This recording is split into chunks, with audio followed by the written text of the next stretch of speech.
দেখা যাচ্ছে এবার?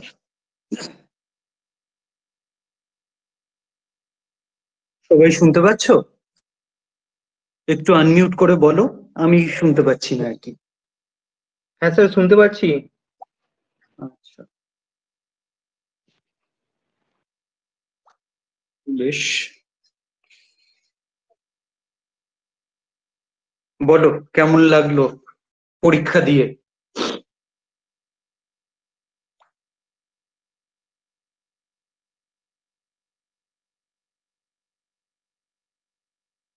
একটু আনমিউট করে বলো। দারুণ লাগলো স্যার, অনেক ভুলগুলো বুঝতে সব পারলাম। সময় ধরে দিয়েছিলে?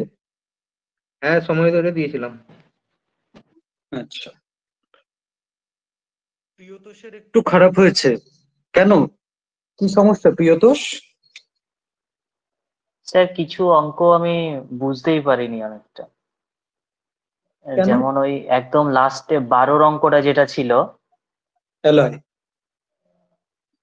হ্যাঁ, বারোটা হুম ছিল আপনার ওই সেই 600 ওই। হ্যাঁ, আপনার কি যেন কপার আর ইয়েরটা, জিঙ্ক, হুম হুম কপার টিন। হুম। আচ্ছা। স্যার করেছিলাম অনেক ইয়ে করে, কিন্তু ওটাও করতে পারলাম না। আর ওই ইয়ের অঙ্কটা ভুল হলো। ওটা সুখেন্দুরও ভুল গেছে। ওই এক্সপেন্ডিচার আর ইনকাম, সেভিংস এক্সপেন্ডিচার, ওইটা। হুম। আর সুচন্দ্রার ইয়েরটা একটু ভালো দেখিয়ে হয়েছে। দেবেন। কোনটা বলো? ওইটা একটু বলে দিলে ভালো হয়। ওই আপনার 41 এলসিএফ থাকছে, এইচসিএফ থাকছে। ওটা ওই সবটাই বলে দেবো, নিচ থেকে করা, নিশ্চিন্তে থাকো। নিচ থেকে করার চেষ্টা করছিলাম, বাট হচ্ছিল মানে লাস্টে আর করতে পারছিলাম না। সব। সৌভিক, একটু খারাপ হয়েছে টেস্ট? আছে। হুম কয়েকটা অঙ্ক লাস্টে গিয়ে একটু ভুল হয়ে গেছে, হুম। আর কয়েকটা অঙ্ক পারিনি, এমনি কনসেপ্ট ক্লিয়ার ছিল না বলে। কনসেপ্ট ক্লিয়ার ছিল না, ঠিক স্যার আছে। অ্যারিথমেটিক গুলো এতটা মানে অজানার মধ্যে বা ক্যালকুলেশন করতে পারবো না ভাবতে পারিনি এটা। হুম। মানে প্রশ্ন স্ট্যান্ডার্ড হয়েছে তো? একদম জল হ্যাঁ, ভাত প্রশ্ন তো প্রশ্ন করিনি। ঠিক আছে। না না, জলভাত প্রশ্ন নয়, প্রশ্ন একদম ঠিকঠাক আছে। কিছু প্রিভিয়াস ইয়ারই আছে এর মধ্যে। ও, মানে প্রিভিয়াস আমি ইয়ারটা স্যার দেখা হয়নি। অনেকটা পুরনো প্রিভিয়াস ইয়ার থেকেও দিয়েছি, তো প্রিভিয়াস ইয়ার গুলো ভালো আচ্ছা, করে করে নিও। হুম। হ্যাঁ হ্যাঁ, ওগুলো চলো দেখবো তাহলে দেখবো আজকে স্যার। শুরু করা যাক। আমি প্রথমে কয়েকটা কথা বলে নিই।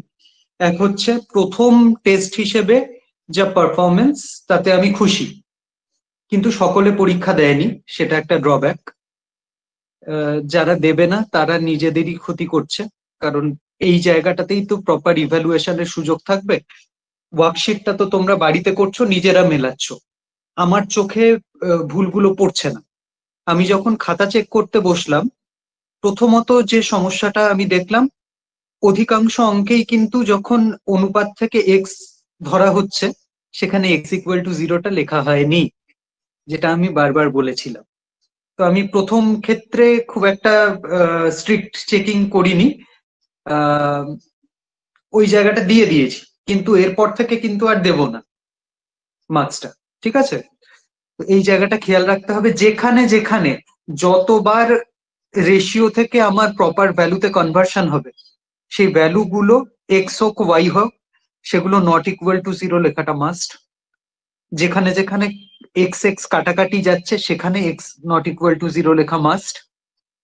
তাছাড়া আরেকটা কমন ভুল আমি দেখলাম, ট্রায়াল অ্যান্ড এরর। একটা আমি দেখেছিলাম অয়নের খাতাতে, ও 2 লাইন ইংলিশে লিখে ফেলেছিল, সেখানে আমি কিন্তু নাম্বার কেটেছি ভালো রকম। কারণটা হচ্ছে, ওখানে স্ট্রিক্টলি বলা ছিল, এটা আমি একদম কোয়েশ্চেন পেপারের ল্যাঙ্গুয়েজই তুলেছিলাম, যে যে কোনো একটা ল্যাঙ্গুয়েজে সবটা লিখবে। হঠাৎ লেখা হলো আমার সংখ্যা দুটো 3x এবং 4x, তারপরে লেখা হচ্ছে অ্যান্ড দেয়ার জিসিডি ইজ 23। এটা গুরুচণ্ডালী দোষ। সেটা সাধু চলিতের ক্ষেত্রে হয়, এটা তো ভয়ঙ্কর গুরুচণ্ডালী, আরো ল্যাঙ্গুয়েজ ওভারল্যাপ হয়ে যাচ্ছে। এইটা একেবারেই করা যাবে না। আর তার থেকে বড় কথা হচ্ছে কিছু জায়গায় লজিক মিসিং, কিছু জায়গায় ডায়াগ্রাম মিসিং। এইগুলো আমরা আজকে করব। যেখানে যেখানে ডায়াগ্রাম দেওয়ার স্কোপ থাকবে, বিশেষ করে পরিমিতির অঙ্কে, সেখানে একটা ছোট ডায়াগ্রাম দিয়েই দেব। সেটা ওরকম স্কেল ধরে দেওয়ার প্রয়োজন নেই, একদম রাফ স্কেচ একটা করলে সেটা আমরা বুঝি যে তুমি বুঝে অঙ্কটা করছো। তাহলে আমি আগে পয়েন্টগুলো নিয়ে আলোচনা করি, তারপরে দেখি কি দাঁড়ায়।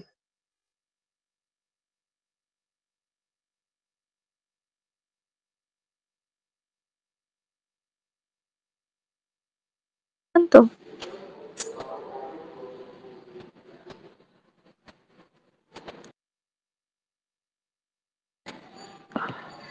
স্যার শোনা যাচ্ছে?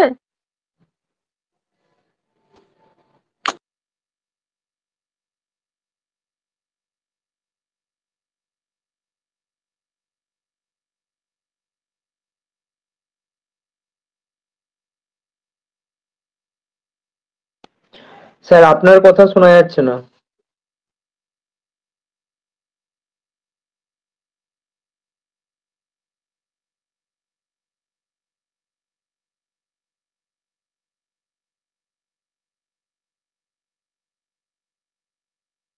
আমার কথা শোনা যাচ্ছে এবার?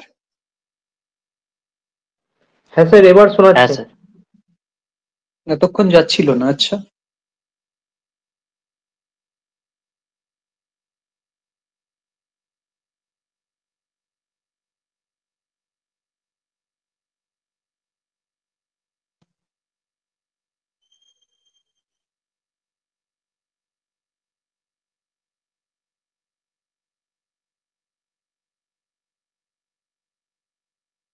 1 নম্বরের যে অঙ্কটা ছিল, স্যার শুনতে পাচ্ছেন? হ্যাঁ, একটু দাঁড়াও তো। আমার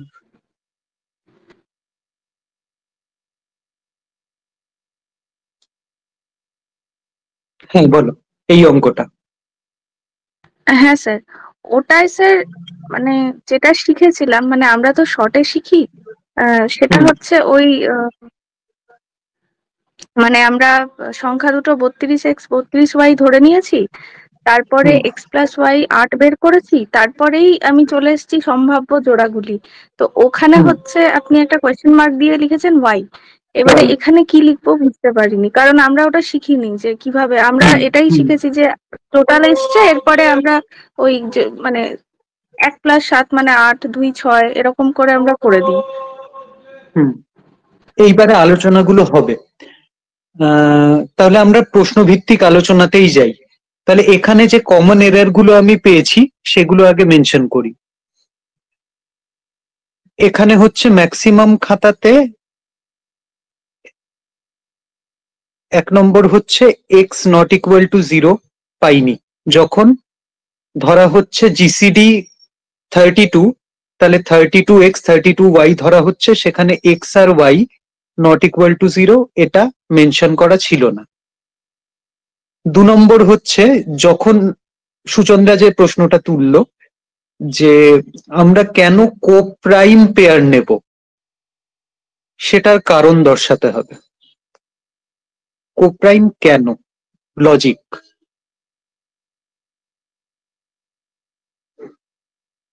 এছাড়া আরেকজন করেছিল ট্রায়াল অ্যান্ড এরর, সেটা অয়ন। এখানে ল্যাঙ্গুয়েজের ওভারল্যাপ ছিল, ল্যাঙ্গুয়েজ মিক্স হয়ে গেছে। আর একটা এরর ছিল হচ্ছে ট্রায়াল অ্যান্ড এরর, এটাও অয়নের খাতাতে ছিল। ট্রায়াল দিয়ে দিয়ে দেখা হয়েছে কোনটা ফিট করে, এর কোনোটাই করা চলবে না। তাহলে আমরা উত্তরটা লিখবো কি করে দেখা যাক। দেখো,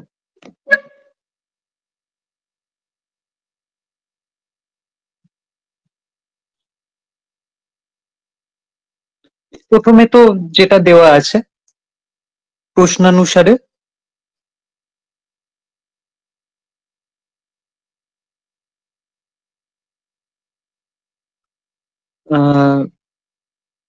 সংখ্যাদ্বয়ের, আমি একটুখানি ভালো ল্যাঙ্গুয়েজই ইউজ করছি, তোমরা সংখ্যা দুটিরও লিখতে পারো। গসাগু বা জিসিডি হচ্ছে 32। সুতরাং সংখ্যা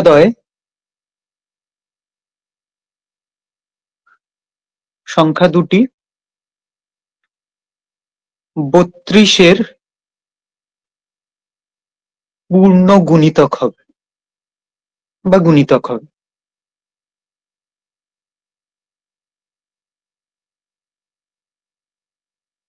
এখানে ধরি সংখ্যা দুটি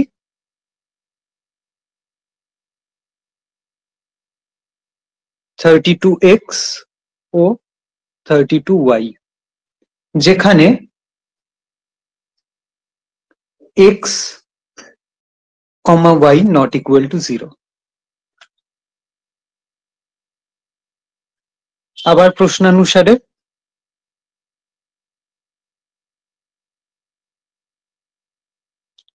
32x plus 32y equal to 256। এখানে 32 কমন নিয়ে x plus y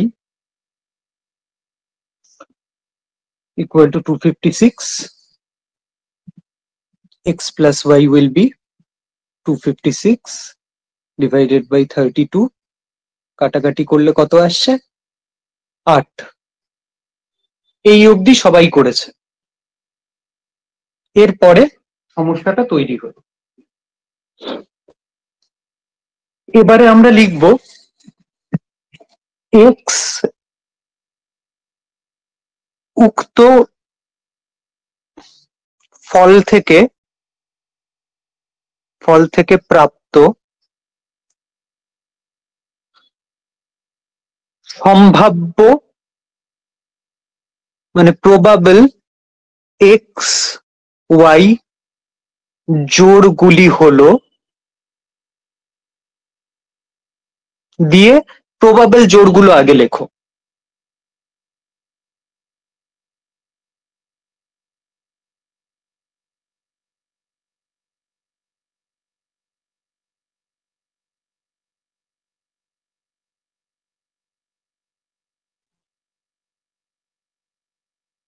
মেরেছে।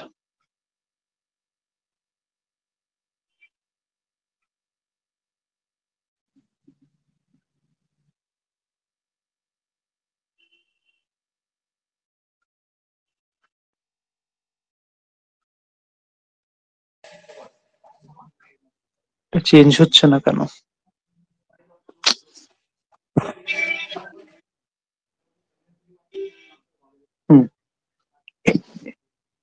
আগের পেজে কি দেখলাম? এই অবধি কোনো সমস্যা নেই তো?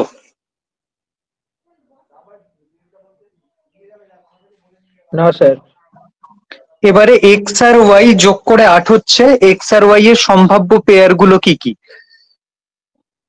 1,7 পরপর লিখবে, 2,6, 3,5, 4,4, এই কটা। আর কি কিছু আছে? না স্যার। এবারে আসল কথা, এই জোড়গুলির মধ্যে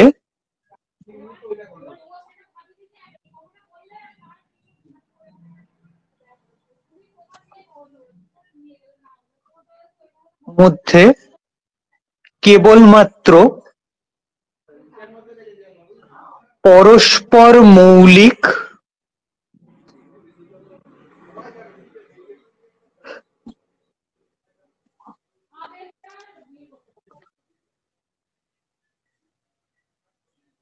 সংখ্যার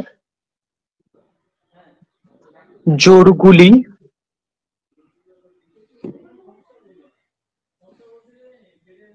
উত্তর হতে পারে,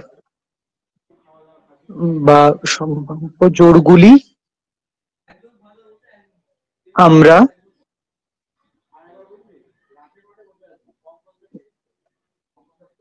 নির্ধারণ করব। কারণ এই যে কারণটা কি, যদি পরস্পর মৌলিক না হয়, এটা আগে বুঝে নাও তারপরে আমরা এখানে লিখছি। ধরা যাক তোমাকে বললো ওই যে 32 আর তাতে এক্স প্লাস ওয়াই এ, এটা তো সাম। তার মানে দুটো সংখ্যা হচ্ছে 32x আর 32y। তাহলে এদের জিসিডি বা গসাগু কত হচ্ছে?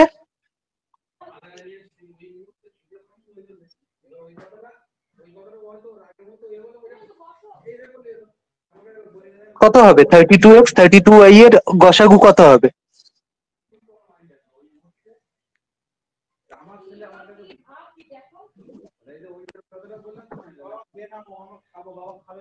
শুনতে পাচ্ছ আমার কথা? উত্তর দাও, ভুল হলে হবে, অসুবিধার কি আছে? স্যার আরেকবার বলবেন, আমি শুনতে পাইনি।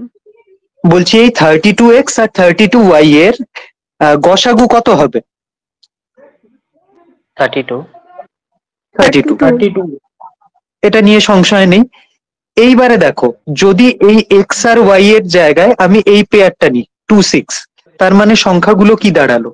32 ইন্টু 2 একটা সংখ্যা আর 32 ইন্টু 6 একটা সংখ্যা, রাইট? Yes sir. এবারে এর মধ্যে থেকে তো 32 কমন যাচ্ছেই যাচ্ছে, তারপরে কি কি পড়ে থাকছে এই দুটো সংখ্যার মধ্যে? যদি কমন নিই, 32 বাইরে চলে গেল, 2 আর 6।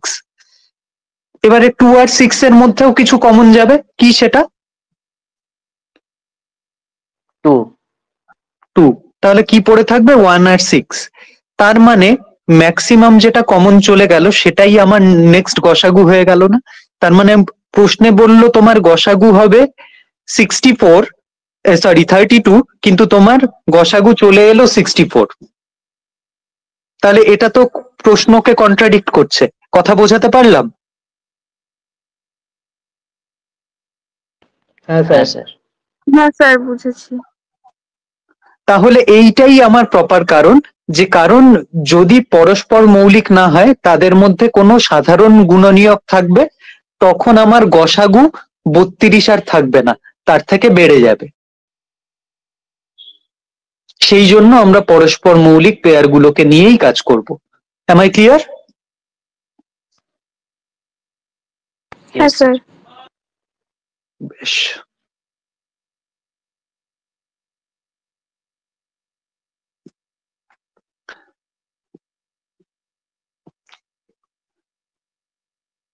কারণ পরস্পর মৌলিক না হলে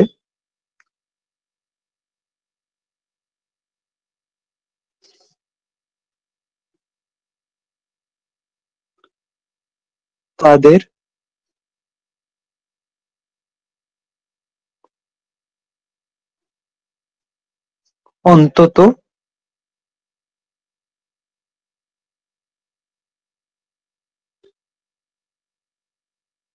অন্তত লেখার দরকার নেই, তাদের সাধারণ গুণনীয়ক থাকবে।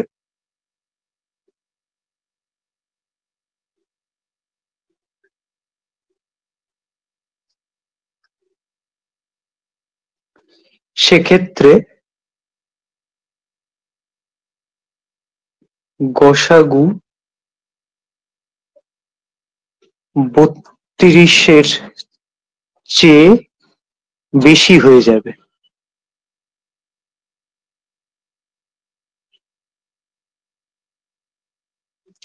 সুতরাং 17 এবং 35 এই দুটি জোড় কেবল সম্ভব। এবারে কি চেয়েছে? সংখ্যা দুটো কি কি? হ্যাঁ, find the numbers. Find the numbers.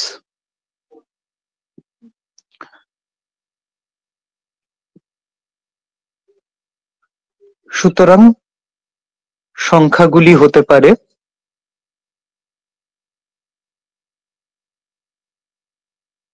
Sir, এককে কি মৌলিক সংখ্যা ধরবো? এক তো মৌলিক সংখ্যা বলছি না, পরস্পর মৌলিক বলছি। Prime number. মৌলিক সংখ্যা আর পরস্পর মৌলিক সংখ্যার মধ্যে তফাৎ আছে সুচন্দ্রা। দুটো যৌগিক সংখ্যাও পরস্পর মৌলিক হতে পারে।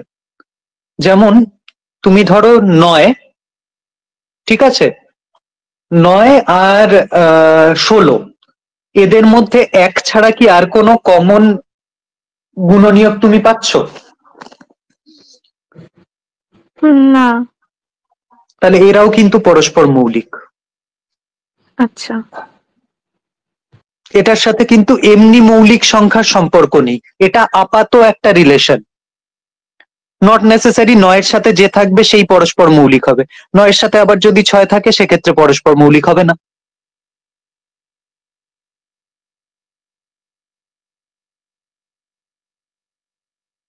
এক্ষেত্রে কয়েকটা জিনিস মেনশন করে দিই। দুটো মৌলিক সংখ্যা, আমার পরস্পর মৌলিকের ক্রাইটেরিয়া হচ্ছে এক ছাড়া আর কোনো কমন মাল্টিপল থাকবে না, দ্যাটস ইট। 3 আর 5 দুটো মৌলিক সংখ্যা, তাদের তো এক ছাড়া এমনিতেও আর কোনো কমন মাল্টিপল থাকার কথা না, তাহলে দুটো প্রাইম নাম্বার অলওয়েজ কো প্রাইম হবে, ঠিক আছে? দুটো প্রাইম নাম্বার অলওয়েজ কো প্রাইমও হবে। এবারে একটা প্রাইম আর একটা কম্পোজিট, 3 আর 4, এরাও কো প্রাইম, কারণ এদেরও এক ছাড়া আর কোনো কমন ফ্যাক্টর নেই। প্রাইম কম্পোজিট পেয়ার, দুটো কম্পোজিট কম্পোজিট পেয়ার, যেটা বললাম 9-16, তাহলে এরাও কিন্তু পরস্পর মৌলিক। আর একটা জিনিস আমরা অবজার্ভ করতে পারি, সেটা হচ্ছে পরপর দুটো সংখ্যা অলওয়েজ কো প্রাইম হয়,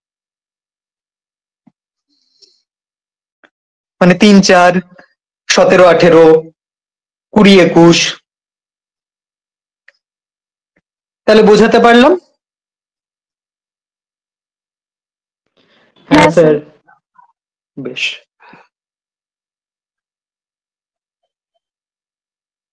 তাহলে সংখ্যাগুলো কি কি হতে পারে প্রশ্নানুযায়ী? 32 into 1, that is 32, 32 into 7, 224। এটা কি? একসাথ পেয়ার অনুযায়ী।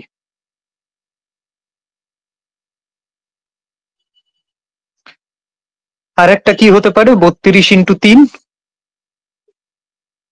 আর 32 into 5, 160। তাহলে 32 224 সংখ্যা দুটো হতে পারে, বা 96 160 হতে পারে। তাই কি বেরিয়েছে তোমাদের? হ্যাঁ স্যার, ওটাই বেরিয়েছে। এইটাই হবে আমার উত্তর।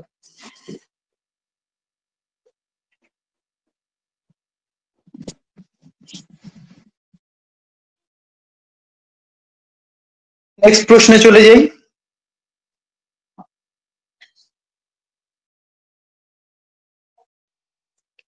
দু নম্বর,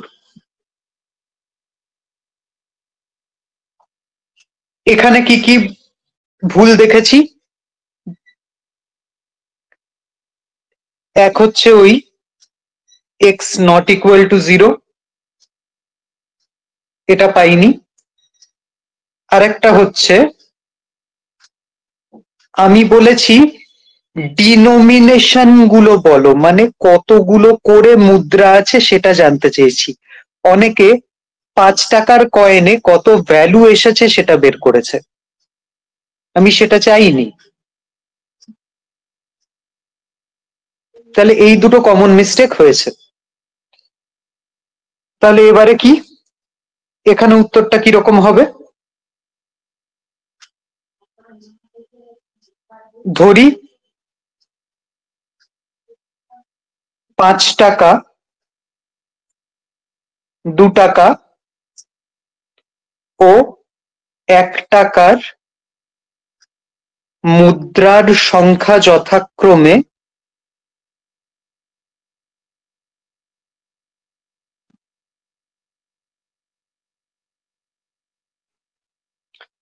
(3x, 4x, 5x), যেখানে x is not equal to 0। আমরা জানি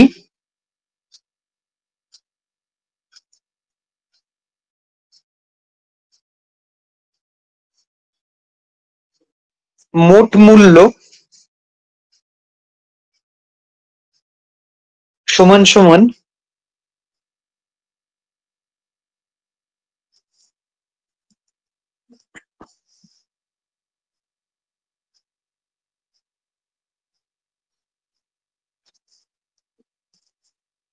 প্রতিটি মুদ্রার মূল্য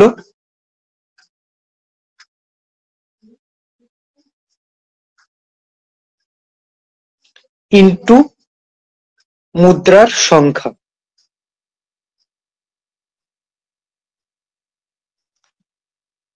সুতরাং প্রশ্নানুসারে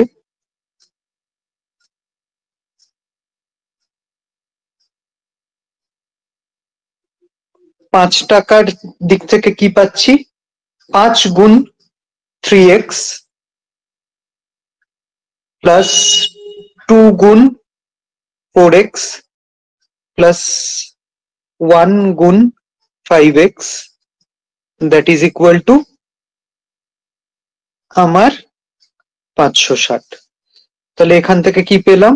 15x plus 8x plus 5x সমান সমান 560 और 28x इक्वल टू 560 और x equal to 560 by 28 that is 20।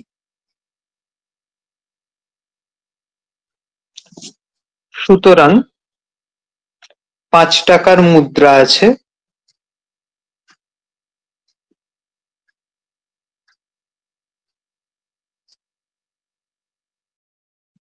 $3x ছিল না ৳5, 3 into 20 তাহলে হ্যাঁ, স্যার। 60টি। ৳2 মুদ্রা আছে 4 into 20 80টি, আর ৳1 মুদ্রা আছে 5 into 20 100টি। আর এইটারই প্রপার উত্তর লিখবে কিন্তু সবাই, আগেরটাতে উত্তরটা মেনশন করা হয়নি। আর একটা কথা বলে দিই, যদি তোমরা চাও এই অঙ্কটায় এইখানটাতেও কিন্তু একবারে লিখে নিতে পারো x y not equal to 0 এবং at the same time x O y পরস্পর মৌলিক।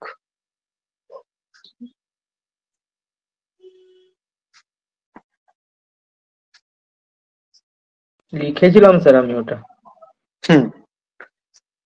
এইটা লিখে এবারে তার এক্সপ্লেনেশনটা দিলে, মানে একটা জিনিস আমাদের বুঝতে হবে, সেটা হচ্ছে সাইকোলজি অফ দ্য এক্সামিনার। ধরা যাক 1 নম্বরে এই অঙ্কটা দেওয়ার কারণ আছে। কারণটা কি? সেটা হচ্ছে এখানে অনেক লজিক এক্সপ্লেন করার সুযোগ আছে এই অঙ্কটা। এবারে আমি যখন অঙ্কটা দিচ্ছি আমি চাইছিলাম যে এইটা কেউ এক্সপ্লেন করুক। যে এক্সপ্লেন করতে পারলো তার প্রতি আমার শ্রদ্ধা বেড়ে গেল, আমার মুডটা ভালো হয়ে গেল যে বাহ, খুব সুন্দর গুছিয়ে লিখেছে, তো প্রপার উত্তর আছে, প্রপার লজিক আছে, তার মানে এ খুব বুঝে অঙ্ক করে। তাহলে এর পরবর্তী অঙ্কগুলোতে যদি তুমি হালকা কিছু জিনিস মিসও করো, আমার মুড ভালো যেহেতু, আমি কিন্তু সেগুলোকে ওভারলুক করে যাব। তো একটা প্রশ্ন কিভাবে আমরা এনকাউন্টার করছি, বা আমি কোন উত্তরটা সবার আগে রাখবো যেটা আমার বেস্ট উত্তর হবে, এইটা কিন্তু একটা এক্সামিনারের মেন্টালিটি ঠিক করে দেয় টুয়ার্ডস দ্য অ্যাসপিরেন্ট। কথা বোঝাতে পারলাম? হ্যাঁ স্যার। এই স্যার, ঠিক খুঁটিনাটি আছে, কিন্তু জিনিসগুলো। হ্যাঁ বল। ওটা স্যার আমাদের যেমন বিসিএস এ মেনশন করা থাকে যে সিরিয়াল ওয়াইজ করতে, মানে একেরটা যদি পারি একেরটা আগে করব, যে যদি দুইয়েরটা না পারি তিনেরটা, যদি পারি তিনেরটা করব, এইভাবে এখানেও কি সেইরকম ভাবে মেনশন করতে হবে? একদম ওইটা থাকে না, কিছু সেই কোনো রুল? দিনই থাকে না। ওটা বিসিএস এ কোথায় মেনশন করা থাকে? সেটা তোকে বলা থাকে, থাকলে সেটা প্রেফারেবল, কিন্তু তুই যদি তোর ইচ্ছে হয় আগে তোর ইচ্ছে মতোটা করবি, কেউ তো কিছু বলতে যাবে না। কিন্তু স্যার ওই রকম লেখা থাকে যে ধরুন আপনি দুইয়েরটা আগে পারছেন, মানে একেরটা পারছেন, দুইয়েরটা পারছেন, হয়তো দুইয়েরটা বেশি ভালো পারবেন, যেটা আপনি এই ক্ষেত্রে বললেন, হ্যাঁ, তাহলে আমি আগে দুইয়েরটা হ্যাঁ। করলাম দিয়ে একেরটা করলাম, এইরকমটা করতে মানা করে। কোথায় কোথায় না না, এটা তো মানে পারবো না। মানে আমি ডেসক্রিপটিভের এটা কথা কি? এটা হ্যাঁ? একমাত্র ওই জেনারেল স্টাডিজ পেপারটাতে শুধু প্রথমে একটা কোশ্চেন থাকে যেটা অ্যাটেম্প করতে হয়, তারপরে বাকি দুটো করতে হয়। হ্যাঁ, এইটা বাদ দিয়ে কিন্তু আমি আর কোথাও দেখিনি। আচ্ছা, তুই করতেই পারিস, নিশ্চিন্তে করবি। আর যদি ক্লিয়ারলি মেনশন করা থাকে তখন উপায়। হ্যাঁ, স্যার জিএস পেপারে ওটা মনে হয় থাকে যে যেগুলো শর্ট কোয়েশ্চেন থাকে তারপরে সেইগুলোকে সেইটা যেন আগে ব্রড করতে হবে। কোয়েশ্চেনের মধ্যে না, হ্যাঁ, না মানে একদম। সেগুলো যেন ঘেটে না যায়, মানে ব্রড কোয়েশ্চেন হট কোয়েশ্চেন পরপর না হয়ে যায়। হুম। এরকম তো কোশ্চেন পেপার লেখা থাকে না বোধহয়, শুধুমাত্র থাকে আমারও সংশয় আছে, আমার যতদূর মানে আমি এটা রিকল করতে পারছি না। আমি যেটুকু নিয়ে কনসার্ন, তোর এই 10টা অ্যারিথমেটিক প্রশ্ন কি হবে, তাতে কিন্তু বিন্দুমাত্র এই ঝামেলাটা নেই, অন্তত এখনো অবধি নেই। এবারে তোদের সময় পেপারে দিলে আমি জানি না কি করব, মানে কি করবি সেটা তোকে হলে বসে ডিসিশন নিতে হবে, তাহলে তো উপায় থাকে না।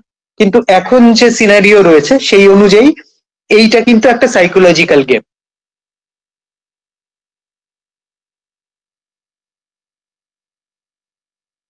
ঠিক আছে?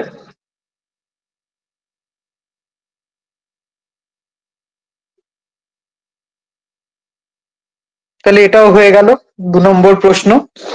3 নম্বর, এটা সবাই পেরেছে মোটামুটি, কিন্তু এখানেও আমি ভুল দেখেছি। সেটা কি ভুল?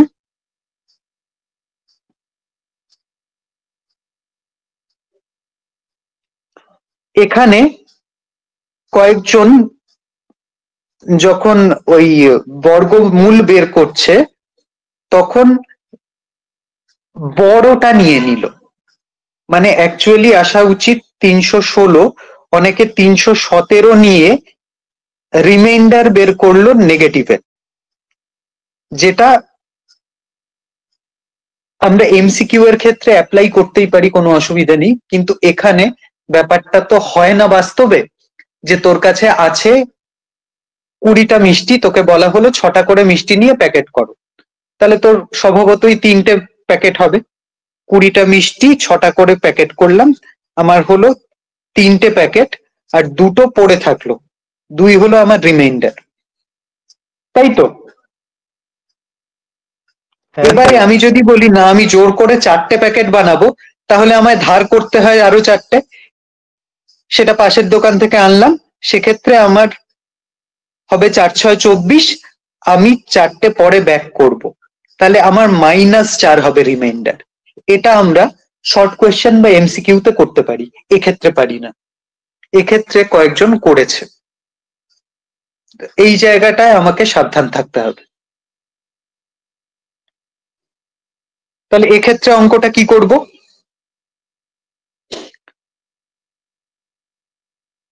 আমরা জানি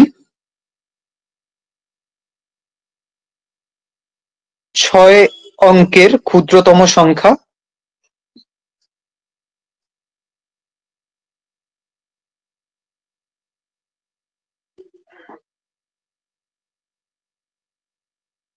একের পিঠে 5টা শূন্য।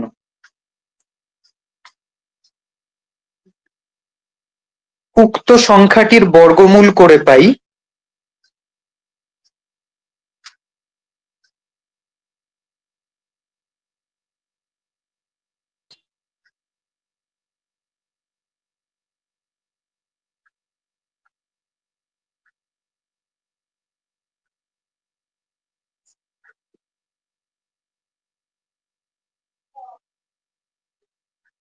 এখানে 3 9 100, এখানে 3 দুগুণে 6, 1 1 61, 39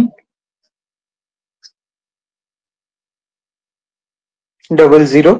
এইবারে আমায় 6ই বসাতে হবে। 6 বসালে কত হচ্ছে রে? 3756। 3756। তাহলে কত এক্সট্রা থেকে গেছে এখানে? 144। 144। তাহলে এই যে 144 এক্সট্রা রয়েছে, সেটাকে যদি আমি বের করে আনি বা বাদ দিয়ে দিই, তাহলে সেটা 316 স্কোয়ার হয়ে যাবে, এটা তো জানি। হ্যাঁ স্যার। কিন্তু তাহলে আমার গন্ডগোল হয়ে যাবে, সেটা আর 6 অঙ্কের থাকবে না, আমাকে বলেছে 6 অঙ্কের সংখ্যা। তাহলে এখান থেকে কিছু মাত্র আমি যদি বাদ দিয়ে দিই, তাহলে আমার এটা আর 6 অঙ্কের সংখ্যা থাকবে না। তাহলে এবারে আমাকে ভাবতে হবে, ওকে, তার মানে আমার 316 তো হলে হবে না, তার পরবর্তী সংখ্যা কোনটা যেটা পূর্ণবর্গ হবে। আমি এখানে লজিক হিসেবে লিখবো কি, 316 বর্গ সংখ্যাটি আমার বের করারও দরকার নেই, 316 বর্গ করে যে সংখ্যাটি পাবো সেটি 5 অঙ্কের বৃহত্তম পূর্ণবর্গ সংখ্যা।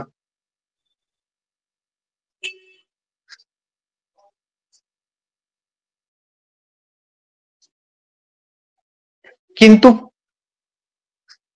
প্রশ্নানুসারে আমাদের 6 অঙ্কের ক্ষুদ্রতম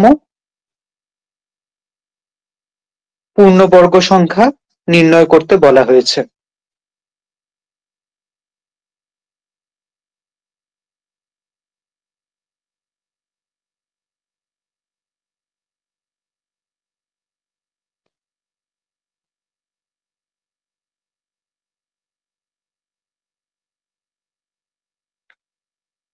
সুতরাং সেই সংখ্যাটি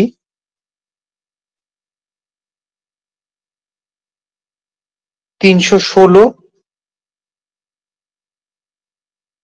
প্লাস 1 অর্থাৎ 317 এর বর্গ হবে।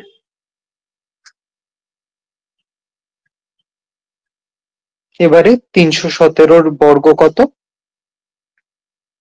100,389 বোধ হয় নাকি? 489। 489। তাহলে এইটা হবে আমার উত্তর। বোঝা গেল?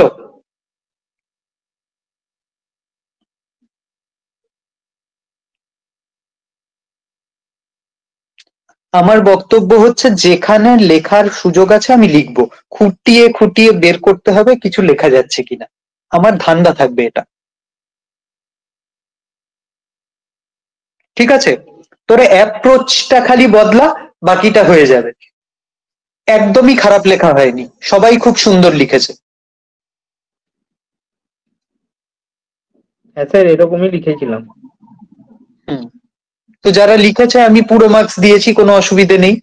যেখানে আমার মনে হয়েছে যে একটু লেখা যাবে, স্কোপ আছে, লেখা হয়নি, একটু মার্কস কেটেছি। চলো নেক্সট।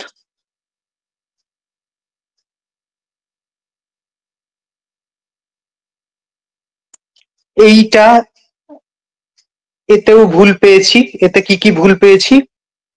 এক হচ্ছে, একজন করেছে 12, 16 আর 24-এর এলসিএম 144, সেখানে ভুল আছে। আর এইখানটায় ওই লজিকটা আবার কেউ কেউ দেয়নি, যে আমার তো এই প্রশ্নটাতে find the sum of integers greater than 400 less than 500 কথাটা বলা আছে, অর্থাৎ আমার এলসিএম যেটা হবে তার যে গুণিতক বা যে গুণিতক 400 থেকে 500 রেঞ্জের মধ্যে পড়বে তারাই আমার কাঙ্ক্ষিত সংখ্যা বা নির্ণেয় সংখ্যা। এই কথাটা মেনশন অনেকে করেছে, অনেকে করেন, তো এই লজিকটা লাগবে।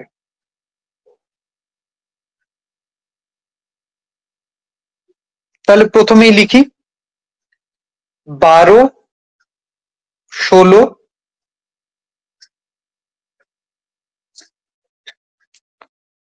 প্রদত্ত সংখ্যা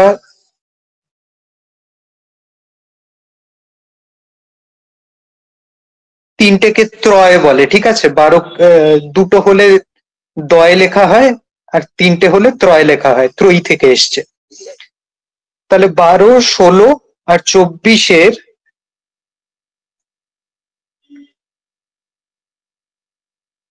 প্রদত্ত সংখ্যাত্রয় দ্বারা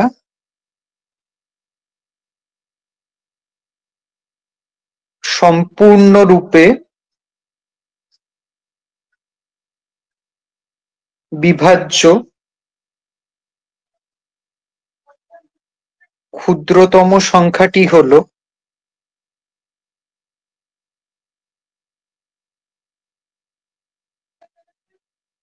তাদের লসাগু। এইবারে করে নি। 12, 16, 24, 2, 6, 8, 12, 2, 3, 4, 6, 3, 1, 4, 2। সুতরাং লসাগু 2 গুণ 2 গুণ 3 গুণ 4 গুণ 2 কত হলো? আরেকবার স্যার 2 দিয়ে যাবে তো? 48। ও আরেকবার 2 দিয়ে যাবে, সরি।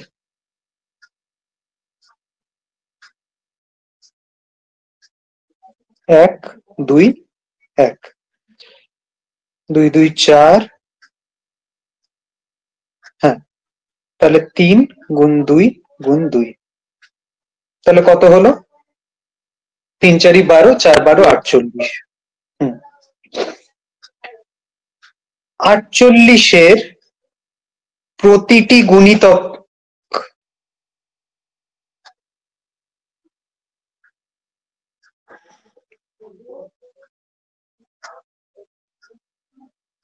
বারো, 16,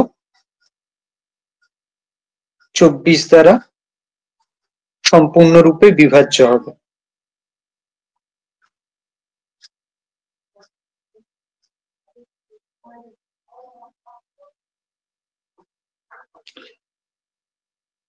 আমাদের 400 থেকে 500-র মধ্যে, তাই আমাদের 400 থেকে 500 এর মধ্যে 48-এর গুণিতকগুলি নির্ণয় করতে হবে।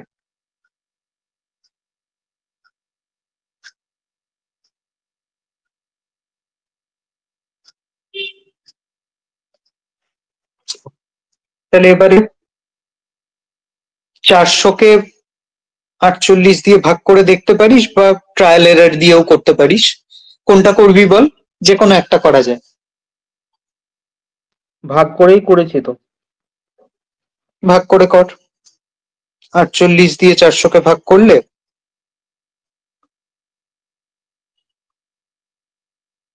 8। কত হবে? 8। 8 বার হলে কত হচ্ছে? 384। 384 থাকলো হলো 16। সুতরাং 48 গুণ 9, দ্যাট ইজ 436 হবে বোধহয়, না 432। 432। 432 এবং 10, 480, এই দুটি সংখ্যা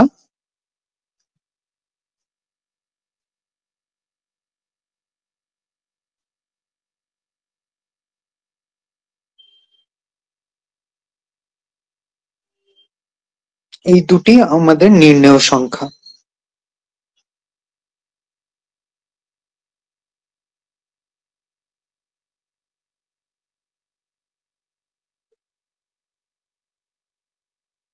সুতরাং তাদের সমষ্টি, বা আমাদের কাছে যোগফল জানতে চেয়েছে, তাই তো? সুতরাং নির্ণেয় সমষ্টি হলো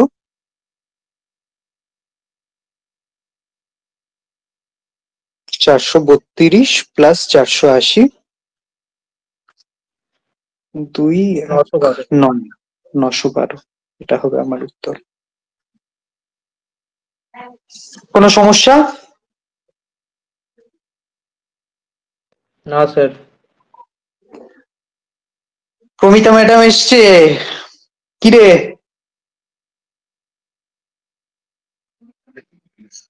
সারা শব্দ নেই যে? স্যার আওয়াজ হচ্ছে।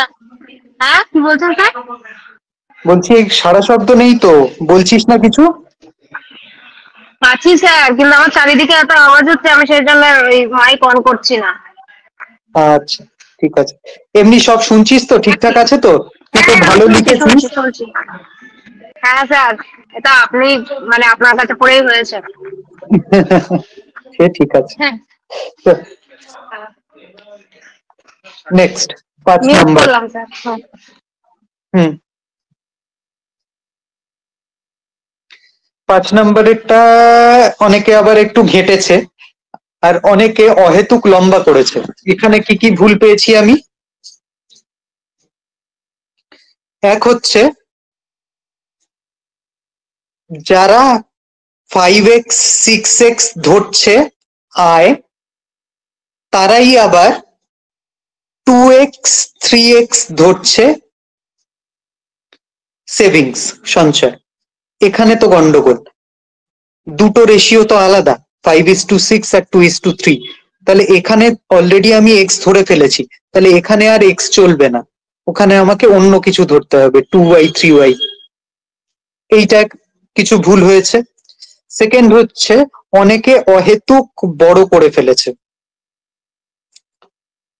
লম্বা করে ফেলেছে অঙ্কটা করতে গিয়ে।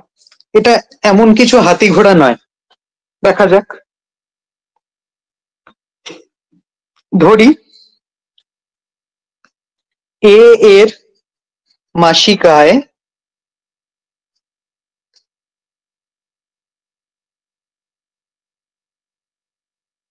5x, বি এর মাসিক আয় 6x, ব্র্যাকেটে যেখানে x is not equal to 0। আর কি ধরি? ধরা যাক এ এর, আর কিছু ধরার দরকারও নেই ইনফ্যাক্ট, কেন, এখান থেকেই হয়ে যাবে। হ্যাঁ, এবারে তার মাসিক আয় যদি 5x হয়, প্রশ্নানুসারে দেওয়া আছে এর মাসিক ব্যয় হচ্ছে 8,000। এর প্রশ্নানুসারে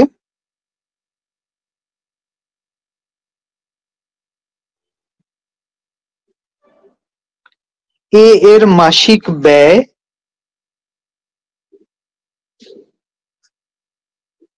8,000 টাকা। এখানে টাকা টাকা লিখে নিস। হ্যাঁ, সুতরাং এর মাসিক সঞ্চয় কত?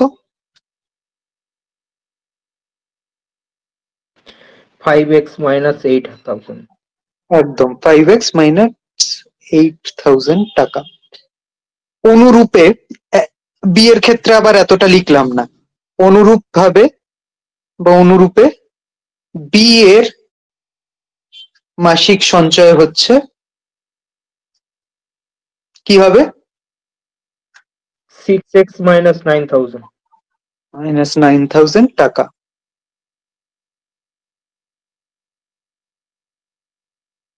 প্রশ্নানুযায়ী এই রেশিওটাই হচ্ছে 2:3। তাহলে প্রশ্নানুসারে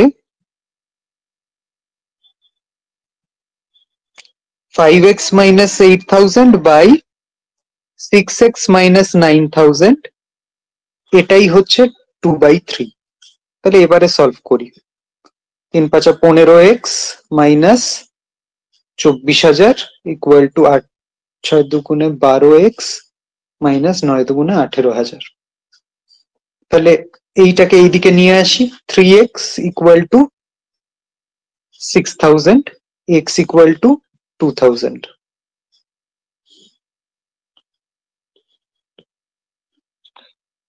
কি জানতে চাওয়া হয়েছে আমার কাছে? তাদের মান্থলি ইনকাম। সুতরাং এ এর মাসিক আয় কত? 5x সমান সমান 5 5x সমান সমান 5 ইন্টু 2000 ইকুয়াল টু 10,000 টাকা।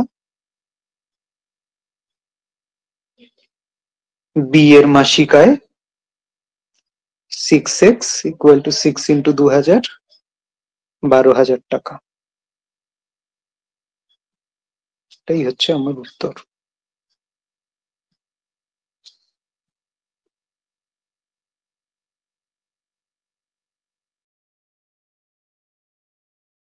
আচ্ছা, এইটা কেউ হাত লাগায়নি ভয়ে।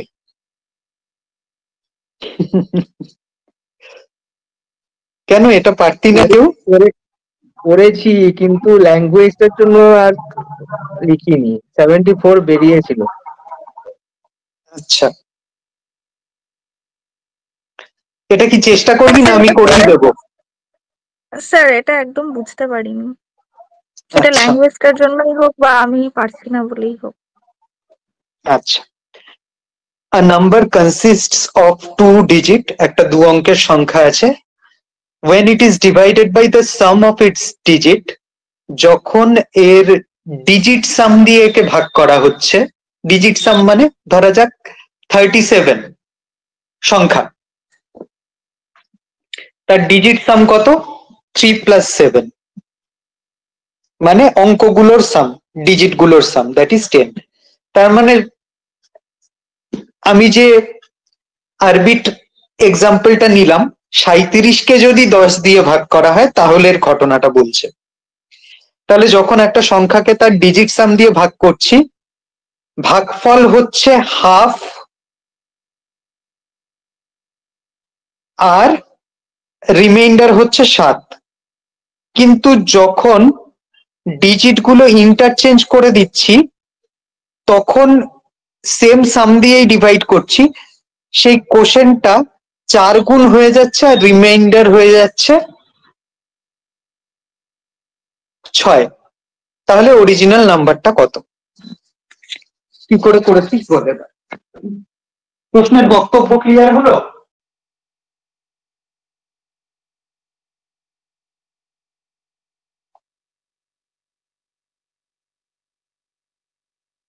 হ্যাঁ স্যার। বল কি করে করব এবার?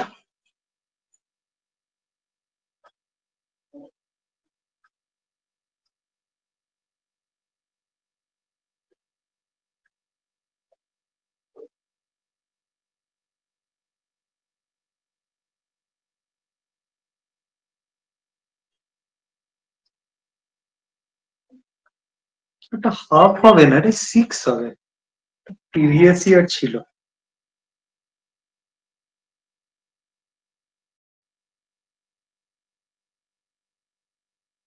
But consist of two digit, when it is divided by sum of digit, quotient becomes 6, remainder 7. Digit interchange on being divided by the same sum, 4 আর 6। আচ্ছা, এইটা becomes quotient becomes 6 হবে। হ্যাঁ, এখানটা একটু ভুল আছে।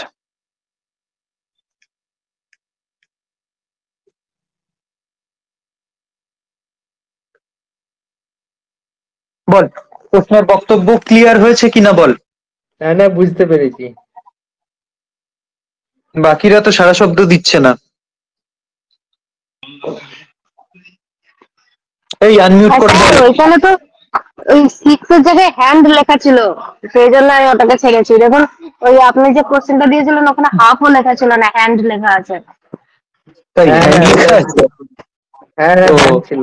তাহলে ওটা টাইপ যে করতে সেই গিয়ে জন্য আমি ওটা error ছেড়ে হয়ে গেছে। দিয়েছি। ভালো করেছিস, বুদ্ধিমানের কাজ করেছিস। যাই হোক, এটা কি পারবি না করে দেবো? করেই দি চল, হচ্ছে যখন সবই।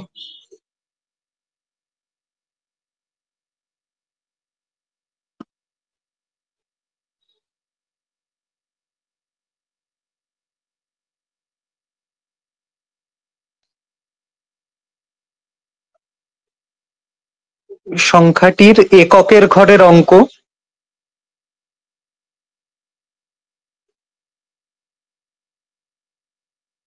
x ও দশকের ঘরের অঙ্ক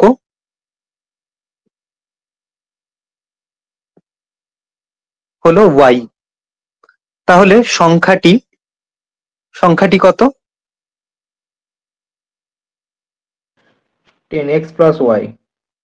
10x প্লাস ওয়াই। এবারে বলছে 10x প্লাস ওয়াই কে তার ডিজিট সাম দিয়ে ভাগ করলে, পাশেই লিখি তাহলে অঙ্কদ্বয়ের সমষ্টি। অঙ্কদ্বয়ের সমষ্টি কত হবে? মানে জিনিসটা এরকম, এককের ঘরে এক্স, দশকের ঘরে ওয়াই, তাহলে অঙ্কগুলোর সমষ্টি কিরকম হবে? এক্স প্লাস ওয়াই, তাই তো? হ্যাঁ স্যার। একটা জিনিস জানিস নিশ্চয়ই, আমাদের ভাজ্য সমান সমান ভাজক গুণ ভাগফল যোগ ভাগশেষ। এটা কে জানে না? সবাই জানে। তোরা মিসলেনিয়াসের মেন্স দিতে যাবি, এটা তো জানতেই হবে। তাহলে আমরা এটা লিখে নিই। আমরা জানি ভাজ্য সমান সমান ভাজক গুণ ভাগফল যোগ ভাগশেষ। তাহলে ফার্স্ট কেসে কি হচ্ছে? প্রশ্নানুসারে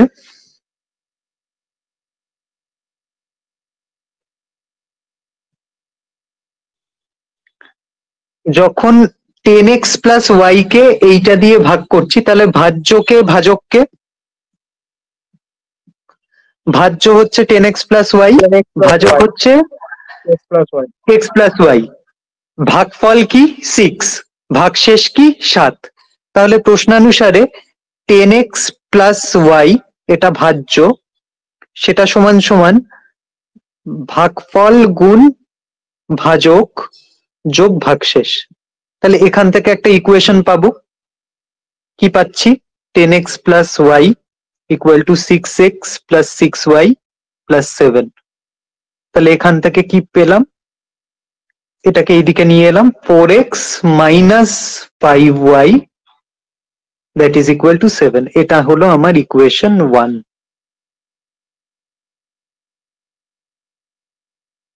তাই তো? হ্যাঁ স্যার। এবারে কি হবে? আবার অন্য কেস আছে।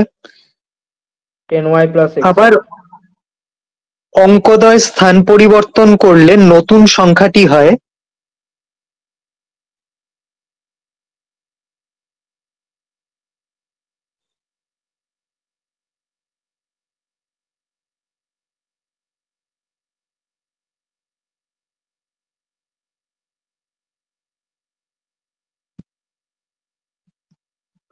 Ten x plus Y.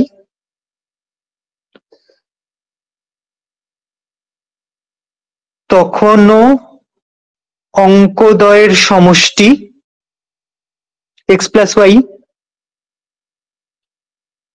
মানে ওয়াই প্লাস এক্স, একই ব্যাপার, এক্স প্লাস ওয়াই। যেখানে যেখানে ব্র্যাকেট পসিবল ব্র্যাকেট দিয়ে দেবে। সুতরাং প্রশ্নানুসারে আবার আগের মতো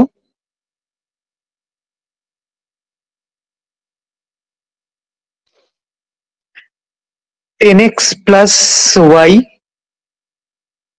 এইটা ইকুয়াল টু কি?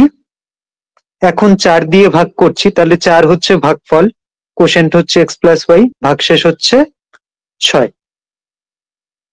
তাহলে 10x plus y equal to 4x plus 4y plus 6।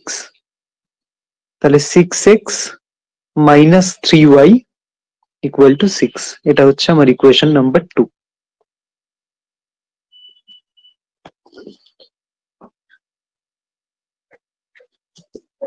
এবারে সমীকরণ 1 ও সমীকরণ 2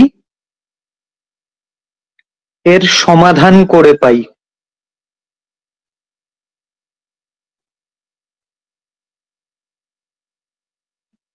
কি দিয়ে সমাধান করব? 4x মাইনাস 5y আর এখানে 6x মাইনাস 3y। যে কোনো একটা মেথডেই করা যায়। কোন মেথডে করবি বল? সাবস্টিটিউশন করা যায়, এলিমিনেশন করা যায়। এলিমিনেশনই তো করি। তাহলে আবার বড় করে লিখতে হবে। স্যার ওটা 10x প্লাস ওয়াই হবে না 10y প্লাস এক্স? আগেরটা তো 10y প্লাস প্রথমটা এক্স ছিল। একটু ও 10x ওটা plus 10x y. Plus y লিখেছিলেন স্যার। ও এটা 10y প্লাস এক্স হবে রে, ঠিক বলেছিস।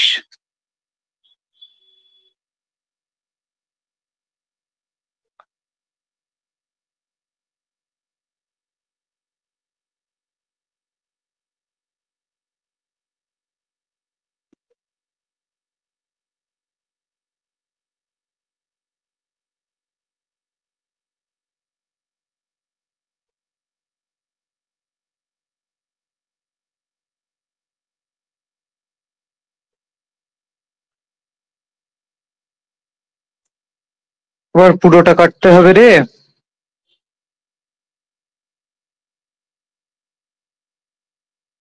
দাঁড়া দেখি কিছু করা যায় কিনা।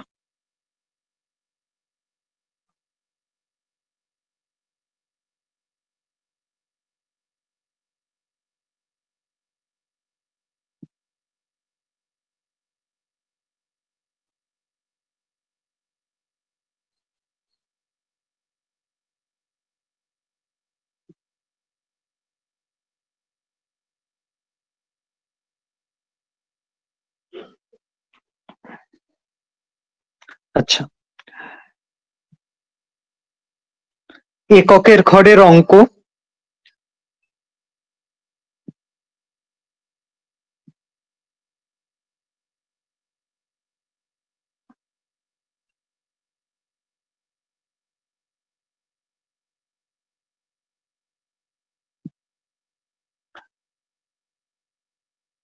এক্স আর দশকের ঘরের অঙ্ক ওয়াই, তাহলে সংখ্যাটি হবে কত? 10y plus x.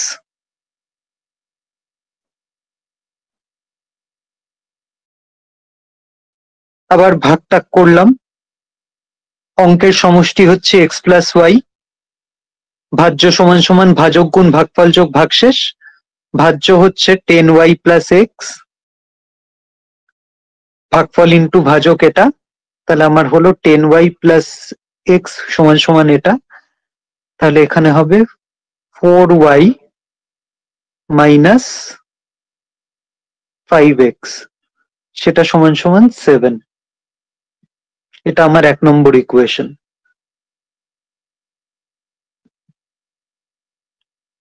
ইকুয়েশন 2 কি? এইটা। ইকুয়েশন 2টা কি হবে? স্থান পরিবর্তন করলে তখন এইখানে এক্স চলে আসবে আর ওইখানে ওয়াই চলে যাবে, তাহলে এটা হবে। তাহলে এই দুটো ইকুয়েশন পেলাম। তাহলে এবারে কি হবে? এদেরকে সলভ করতে হবে। চল সলভ করি। 4y মাইনাস 5x আর এটা 6x মাইনাস 3y।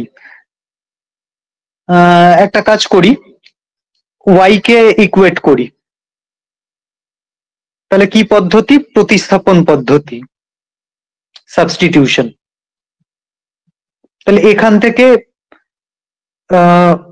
আচ্ছা এক্স কে ইকুয়েট করি দেখি। 4y মাইনাস 7/5 এখানে হচ্ছে এক্স, 4y মাইনাস 7/5, আর এখানে এক্স হচ্ছে 6 প্লাস 3y/6। এখান থেকে কি পেলাম? 6 7 42, 5 6 30, 3 5 15 y। তাহলে 24 থেকে 15 গেলে 9y equal to 72, y equal to 8। সুতরাং x ইকুয়াল টু কি হবে? 4 into 8 minus 7/5।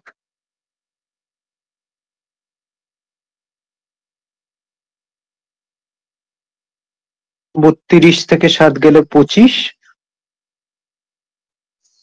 5। তাহলে সংখ্যাটি কত হবে? এককের ঘরে 5, দশকের ঘরে 8, 85 এসছে।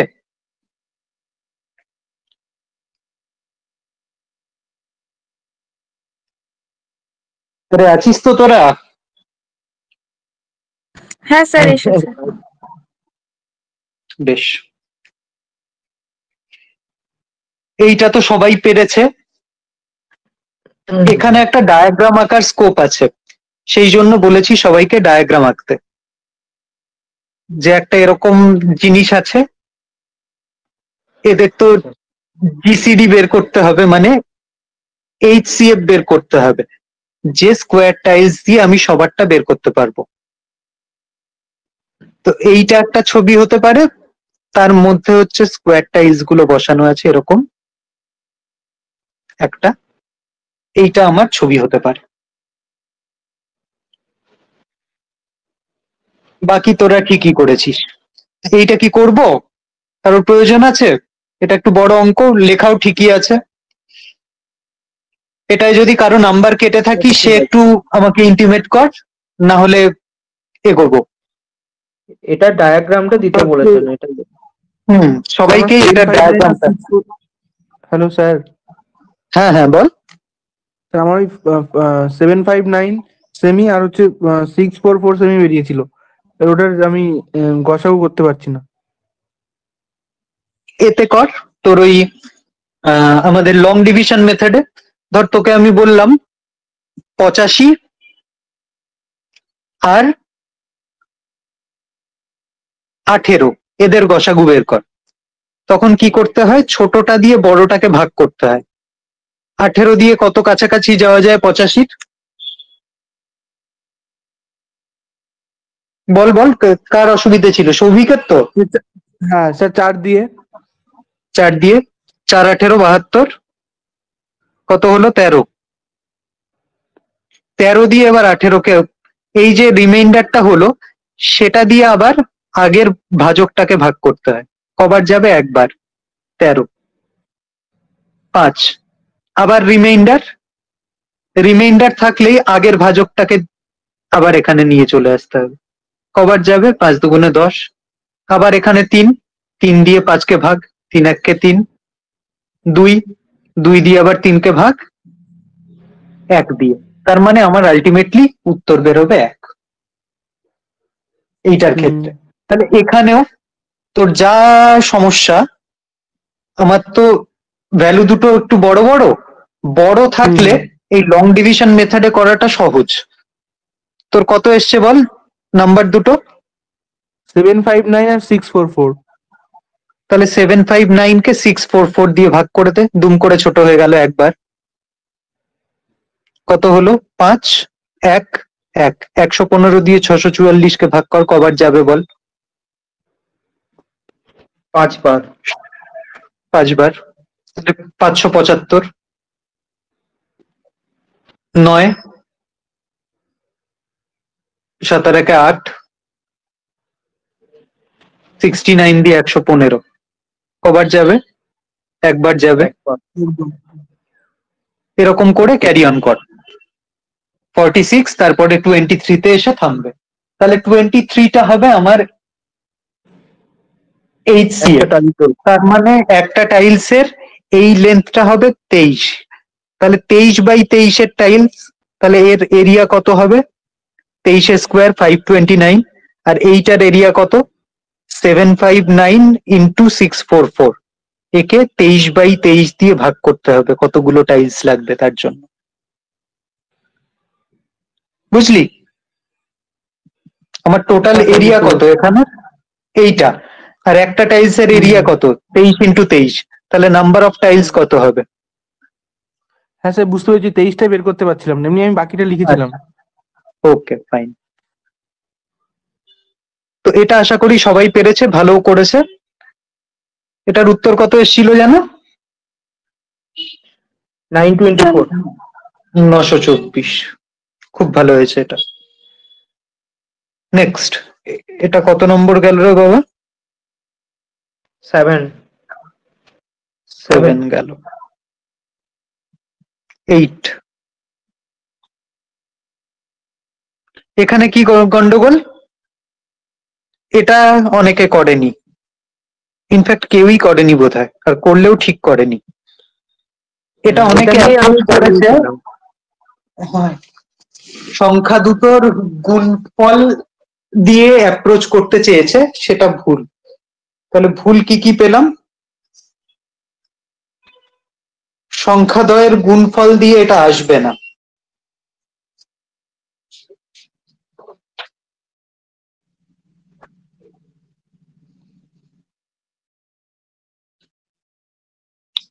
দেখ, আগে প্রশ্নটার মানে বোঝ। দুটো সংখ্যা আছে, তারা প্রত্যেকে 3 অঙ্কের সংখ্যা। ধরা যাক 111, 512, এরকম দুটো সংখ্যা আছে। তাদের এইচসিএফ আর এলসিএম বলে দিয়েছে 11 আর 11,760। তাহলে নাম্বার দুটোকে বের করতে বলেছে, নাম্বার দুটো বের করতে বলেছে। এখানেও অ্যাপ্রোচটা ওরকম হবে।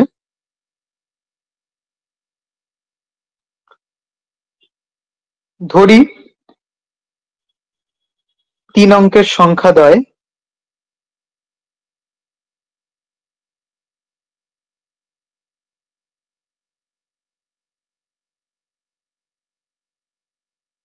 (11x) ও 11y, কারণ গসাগু দেওয়া আছে। গসাগুরই মাল্টিপল হয় যেখানে x, y not equal to 0 ও তারা পরস্পর মৌলিক। এই দুটো কথাই এই গসাগু থেকে নাম্বারে আসতে গেলে লিখতে হয়। আর ভুল হবে না তো? একটু এনশিওর কর, আমার ভয় লাগে তোদের দেখে। হ্যাঁ স্যার।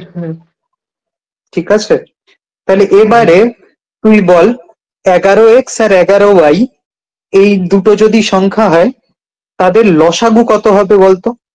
লসাগু মানে তাদের common part into exclusive part. 11xy। Right.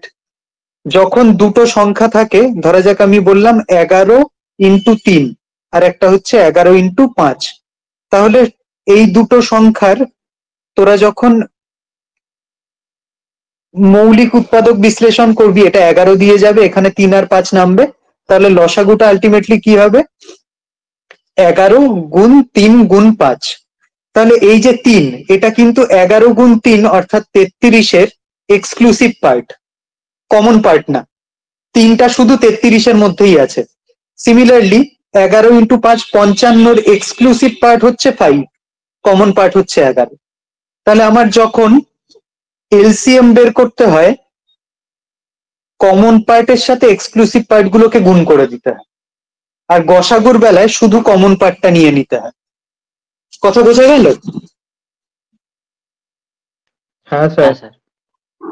তাহলে এক্ষেত্রে কমন পার্ট 11, এক্সক্লুসিভ পার্ট প্রথম জনের x, দ্বিতীয় জনের y, তাহলে এদের গুণফল হচ্ছে এটা। তাহলে প্রশ্নানুসারে এটাই মানে 11xy 11,760। তাহলে xy কত? 11,760 ভাগ 11, 11 দিয়ে কাটাকাটি যায়, একবার 7 নামলো, 0 নামলো, 6বার যাবে।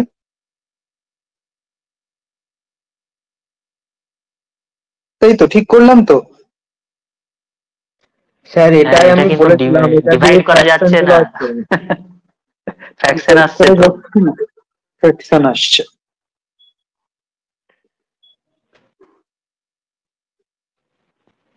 আমি এমনি করে করে দেখেছি, হয়নি, ওই তারপরে আপনাকে হোয়াটসঅ্যাপ করেছি। একদম হুম। স্যার। 11,760, এটাও তো পিওয়াইকিউ। দাঁড়া, আমাকে একবার চেক করতে দে। 1760 হলে চলে আসছে।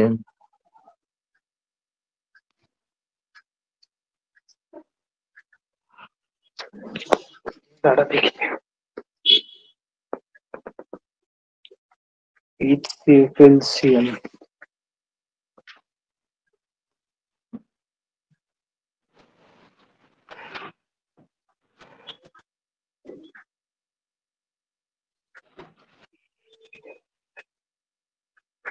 ওটা ডিভিশন যাবেই যাবে, আপনি আমাকে তখন না বললেন। আমি ওই আমার মাদার ফাইলটা দেখে বললাম কোনো কারেকশন না আছে কিনা, সেখানে তো দেখলাম নেই। দাঁড়া আরেকবার চেক করে নি।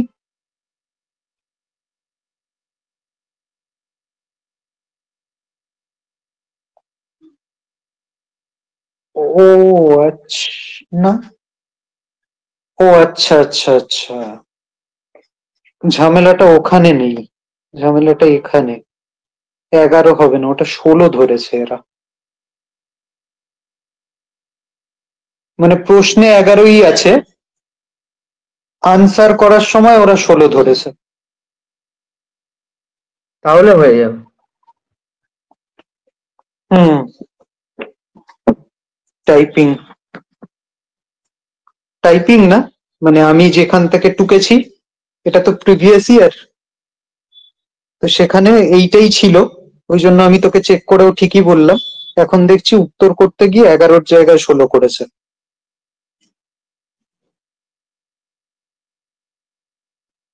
তাহলে সংখ্যা দুটো কি কি হবে?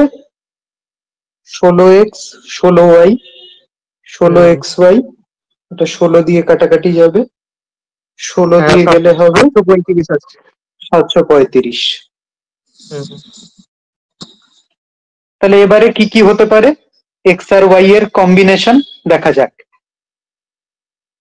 প্রথম হতে পারে 1 গুণ 735, মানে এক্স 1, ওয়াই হচ্ছে 735। দুটো পরস্পর মৌলিক, অসুবিধে নেই। তারপরে কি হতে পারে, 735কে আমি না ভাঙলে বুঝতে পারছি না, তাহলে 5 দিয়ে ভাঙি। 5 1 5, 23, 4 5 20, 147। 7 দিয়ে যাবে, যাবে। 21, 3, 7। তাহলে আর কি কি কম্বিনেশন হতে পারে? নেক্সট হতে পারে 5 গুণ 147 হতে পারে। আর কি কি হতে পারে বলে যা। 35, 21, 35, 15, 49। 21, 35, 15, 49, ঠিক। আর কি হতে পারে? আর কিছু হতে পারে? হ্যাঁ স্যার। না। তাহলে প্রথম কথা হচ্ছে এইগুলোর মধ্যে সবকটাই কি পরস্পর মৌলিক?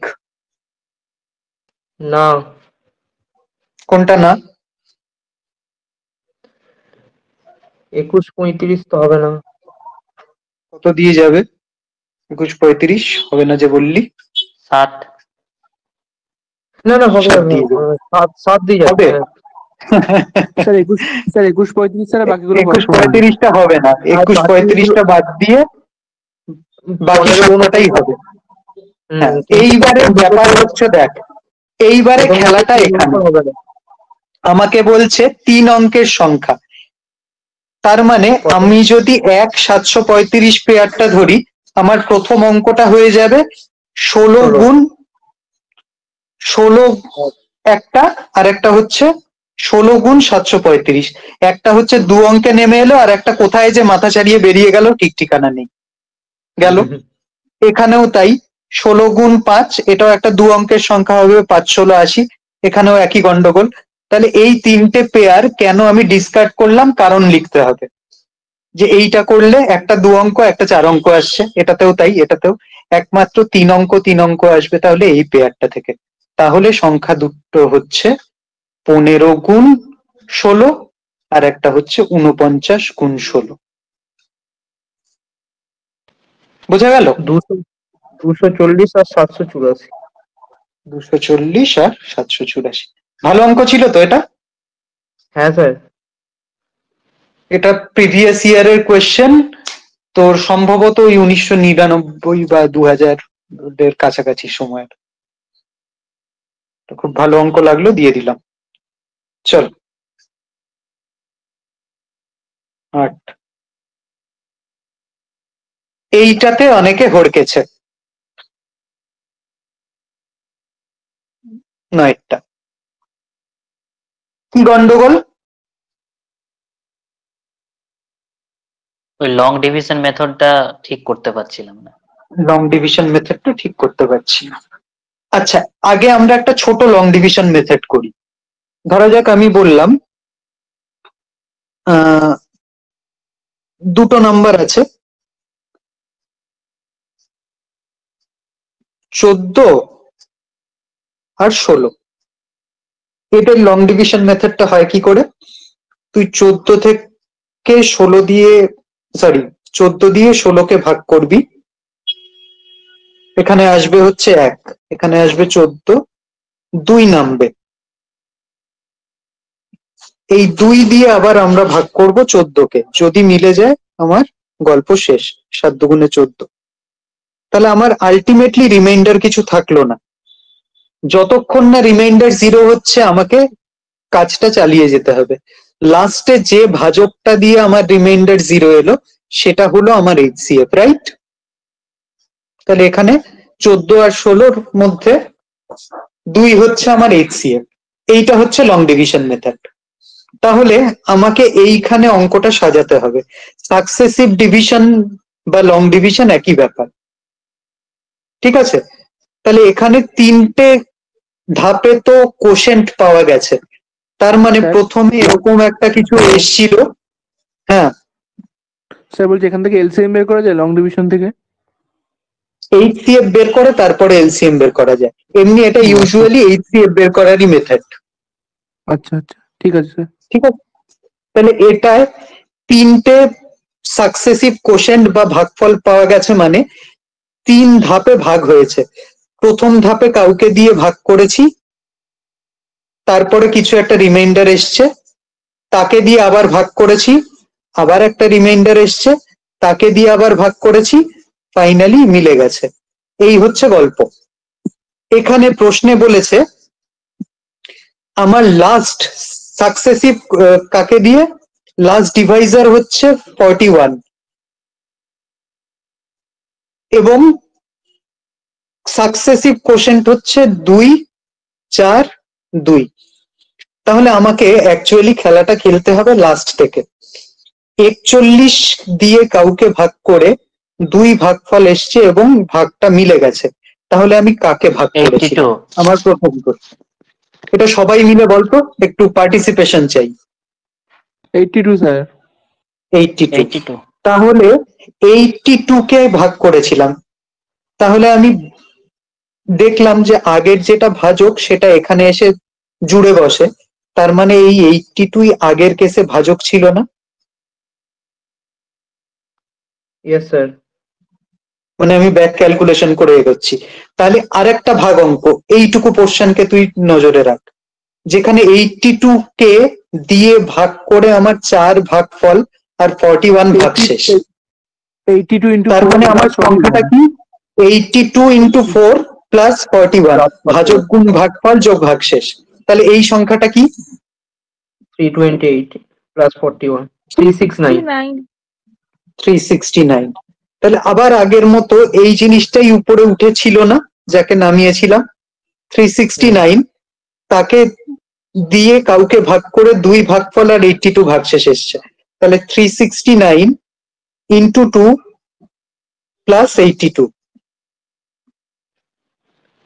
এসে 820। 820। তাহলে এইবারে সংখ্যা দুটো জল জল করছে। সংখ্যা দুটো হচ্ছে 820 আর 369। কেমন? এবারে বোঝা গেল? হ্যাঁ স্যার। বেশ। হ্যাঁ রে, তোদের পছন্দ হচ্ছে তো? আমি কি খুব বেশি ডিটেলে চলে যাচ্ছি? তোদের ফিডব্যাক গুলো আমার লাগবে। না স্যার ঠিক আছে স্যার, বলছি এটা লিখবো কি করে এবার? এটা তো আপনি বললেন এমনি।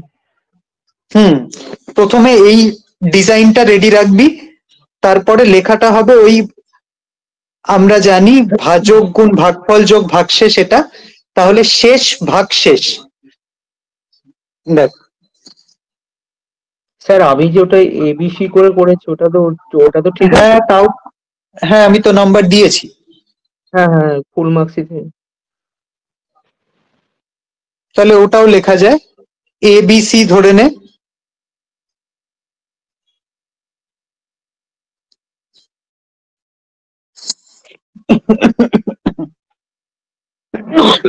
সরি, চল।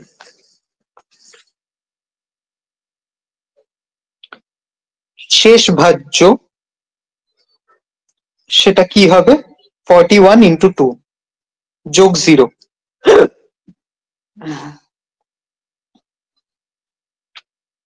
দ্বিতীয় ক্ষেত্রে ভাজ্য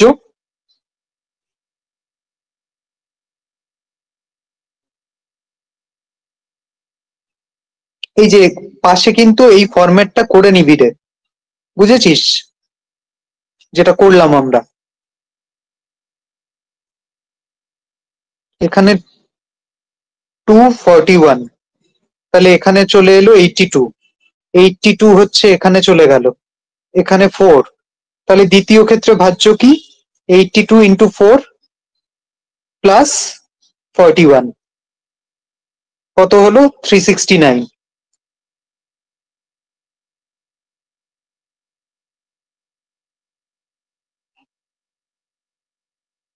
এক পাশে এইটা হবে আর এক পাশে এটা চলবে, 369 2। তাহলে প্রথম ক্ষেত্রে ভাজ্য তাহলে 369 ইন্টু 2 প্লাস 82 কত হলো? 820 না কত বললি সেইটা। হ্যাঁ, সুতরাং সংখ্যাদ্বয় 820 ও 369।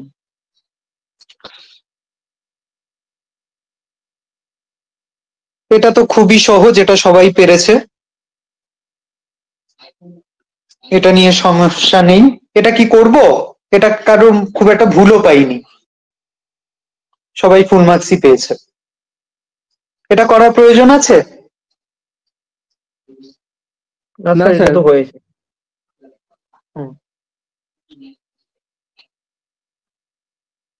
নেক্সট, এইটার ক্ষেত্রে দুটো ভুল পেয়েছি। একই ভুল,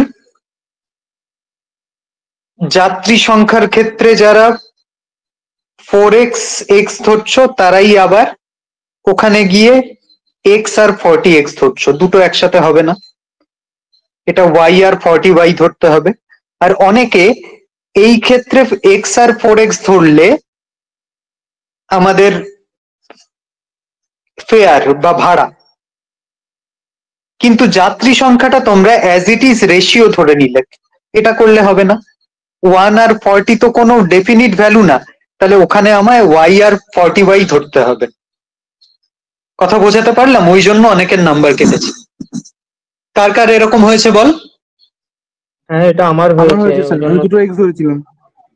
হ্যাঁ, দুটো এক্স ধরা যাবে না। আমার ওই 1 আর 40 ওখানে আপনি 1 আর লিখে 40টাও ধরা যাবে না। তাহলে আমাকে কি করতে হবে? আনসারটা প্রপারলি ধরি। প্রথম ফার্স্ট ক্লাস লিখতে পারো বা প্রথম শ্রেণী লিখতে পারো। প্রথম শ্রেণীর, এখন তো দন্তন্বয় হস্যি লেখে, ভাড়া, আর ভাড়া আবার কে চন্দ্রবিন্দু লিখেছিলি রে, কি অবস্থা! সেটা হচ্ছে 4x, ও দ্বিতীয় শ্রেণীর ভাড়া হচ্ছে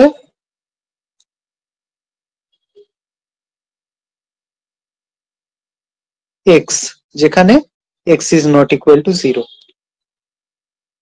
আবার কি, প্রথম শ্রেণীর যাত্রী সংখ্যা y ও দ্বিতীয় শ্রেণীর যাত্রী সংখ্যা 40y, যেখানে y not equal to 0।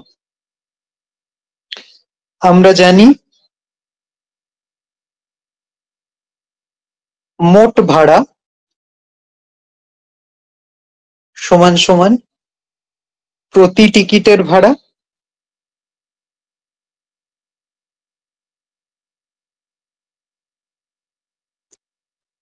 Into যাত্রী সংখ্যা। তাহলে প্রশ্নানুসারে ফার্স্ট ক্লাস থেকে আসছে কত 4x ভাড়া এক একটা টিকিটের যাত্রী এসছে y, তাহলে 4xy, আর দ্বিতীয় শ্রেণীর ভাড়া x আর ওটা ওখানে এসছে 40y, তাহলে 40xy, সেটা ইকুয়াল টু 1100 বা 44xy সমান সমান 1100 বা xy সমান সমান 25। 4, হ্যাঁ প্রথমে 11 দিয়ে কাটলে 100, 4 এখানে এলো 25। এবারে কি জানতে চেয়েছে, what is the amount collected from first class passenger. তাহলে ফার্স্ট ক্লাস, হ্যাঁ হ্যাঁ আমার কাছে 4xy এর ভ্যালু জানতে চেয়েছে। সুতরাং প্রথম শ্রেণী থেকে প্রাপ্ত ভাড়া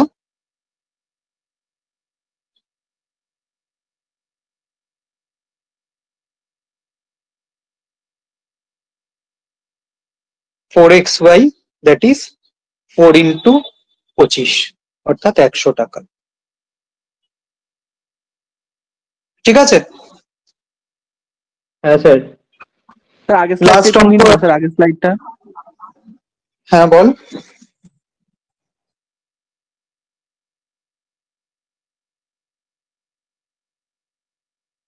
দিলাম তো, বল।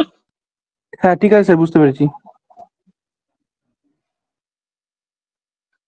লাস্ট অঙ্ক, এইটা অনেকে বুঝতে পারেনি, আর বুঝলেও কিছু কিছু ভুল করেছে। ভুল করেছে কি কি, এক হচ্ছে দুটোতেই কপার আর জিঙ্ক ধরে ফেলেছে, সেটা ছিল না, একটায় কপার জিঙ্ক ছিল, একটায় কপার টিন ছিল। আর সেকেন্ড হচ্ছে এই যে half half wait A B দেওয়া আছে, এই জিনিসটাকে বুঝতে পারেনি। আগে অঙ্কটা পড়ি। একটি সংকর ধাতু আছে এ, তাতে তামার দস্তা আছে, কপার আর জিঙ্ক 7:3 রেশিওতে। আর আরেকটা অ্যালয় আছে, মানে সংকর ধাতু ধরা যাক কাঁসা, তাতে আছে তামা টিন 11:4 রেশিওতে। বলছে তামা কতটা থাকবে 760 কেজি একটা নতুন অ্যালয়েতে, যেটা হাফ হাফ এবি মিশিয়ে তৈরি হয়েছে। তো এটা খুব সহজ, হাফ হাফ তো বলেই দিয়েছে। তাহলে 660-র মধ্যে এ ধাতু আছে হচ্ছে 330 কেজি আর বি আছে 330। এবারে আনুপাতিক হিসেবে কপার থাকবে কতটা, 7/7+3, তাহলে 330-র 7/10 অংশ। তাহলে কত হলো, 3 × 7 = 21, 7 × 2 = 231 কেজি, তাই তো। আর বি তে কপার কত আছে 11:4, তার মানে 11 ভাগ আছে অ্যামাং 11 + 4 15-এ, তাহলে 330-র এত অংশ। তাহলে কত হবে, 11 × 2 = 22, এখানে হচ্ছে 22/42, তাহলে টোটাল কপার 231 + 242, 473 কেজি। বোঝা গেল? পড়তে ভুল করলাম বলে ভুল হলো। তো তোর এইটুকু মনে হলো না? হ্যাঁ, ল্যাঙ্গুয়েজ তো কঠিন থাকবে কিছু অঙ্কে, কিছু করার নেই। কিন্তু আমি বলছি একটা 760-এর স্যাম্পেলে সুখেন্দুর 946 গ্রাম বেরিয়েছে তামা। টোটাল ধাতু হচ্ছে 760, ওর তামা হচ্ছে বেশি। 760টা আমি দুটো কন্টেনারে ধরে নিয়েছিলাম, মানে সেপারেট সেপারেট 760 করে ধরেছিলাম। না না, এখানে তো পরিষ্কার বলেছে। ওই জায়গাটা একটু ওভারলুক হয়ে গেছে। তাহলে আমরা সুন্দর করে একটা মডিউল, একটা টেস্টের ট্রায়াল রান দিলাম, টেস্টের আনসার কিও আমাদের আলোচিত হয়ে গেল, এটা রেকর্ডিংও হয়ে রইল। এবারে বক্তব্য হচ্ছে এইভাবেই আমরা চলবো। আবার বুধবারে আমি একটা ওয়ার্কশিট আপলোড করব পরের সপ্তাহে, সেই ওয়ার্কশিটটার আলোচনা হবে লাইভ ক্লাসে, তোরা করে রাখবি। আর তারপরে আবার মডিউল 2 টেস্ট, মডিউল 2 তে কি কি আছে তা তো আমরা জানি। আর আরেকটা কথা, এরপর থেকে আমি ভেবেছিলাম এই হোমওয়ার্ক সেকশনে পিডিএফ আপলোড করে দিলেই আমার সুবিধা হবে, কিন্তু এখন সেই ফিচারটা তুলে নিয়েছে টিচমিন্ট থেকে। ফলত তোরা পরীক্ষা যখন দিবি, পরীক্ষার ওই সেকশনটাতে আমি পিডিএফ আপলোড করে দেব, ঠিক আছে? হোমওয়ার্ক সেকশনে তোরা ওইখানটাতে পিডিএফ দিবি না, আমাকে হোয়াটসঅ্যাপে পার্সোনালি পাঠাবি, ঠিক আছে? Okay sir. Okay sir.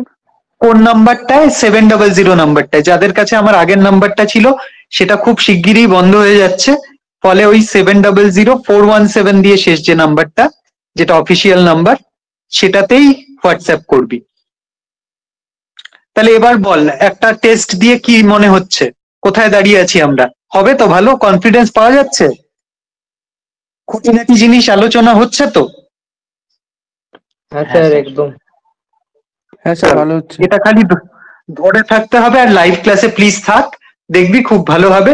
Finally আমরা যখন মক গুলো দেবো সবারই 50-তে 50 চলে আসবে, আমার ভরসা আছে তোদের উপর। চল,